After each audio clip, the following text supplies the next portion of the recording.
فبأي آلاء ربكما تكذبان؟ السلام علیکم ورحمۃ اللہ وبرکاتہ۔ سونا 2.25 لاکھ روپے تولے ہونے کی وجہ سے عام عوام کی پہنچ سے دور ہوتا جا رہا ہے۔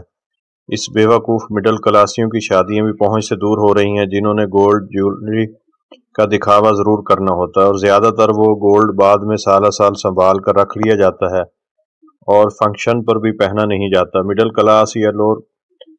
کلاس کے لوگ اتنے بیوقوف ہوتے ہیں کہ لڑکا پوری عمر موٹر سائیکل چلاتا ہے، لیکن بارات والے دن کئی عدد نئی کاریں کرائے پر لے کر دلہن کے گھر پہنچ جاتا ہے، اور شادی سے اگلے دن پھر وہ دلہا اور دلہن موٹر سائیکل پر رلتے ہوئے پائے جاتے ہیں۔ شادی پر دونوں گھر اتنی تو فضول خرچی کر ہی لیتے ہیں کہ اگر بچت کی جائے تو چھوٹی موٹی گاڑی آسانی سے آ سکتی ہے۔ جہیز میں لڑکی کو درجنوں بستر، کمبل، رضائیاں، تکیے دیے جاتے ہیں جو کسی پیٹی یا الماری میں 10-20 سال بھی بند رہتے ہیں۔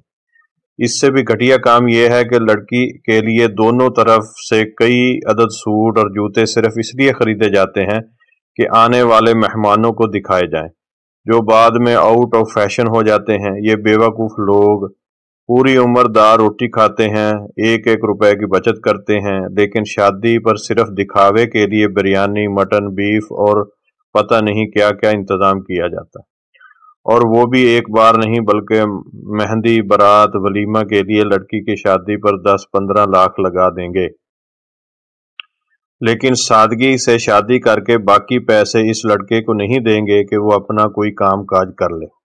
دلہن کا ایک فنکشن کا میک اپ اب 25-30 ہزار سے شروع ہو کر کئی لاکھوں تک جاتا ہے، جو کہ 5-7 گھنٹے کے لیے ایک جعلی تصویر پیش کرتا ہے۔ اس سارے معاملات میں لڑکی والے دونوں برابر کے حصہ دار ہوتے ہیں، اور عام طور پر سب سے بڑا کردار لڑکے کی ماں کا ہوتا ہے، جس نے اپنی ناک اونچی رکھنی ہوتی ہے۔ تو بھائی یہ ہمارے آج سارے معاشرے کا المیہ ہے، تو اللہ ہمیں جو ہے ان خرافات سے بچائے۔ تحریر اچھی لگی ہے تو اس کو شیئر بھی کریں، لائک بھی کریں، اور چینل کو سبسکرائب کر دیں۔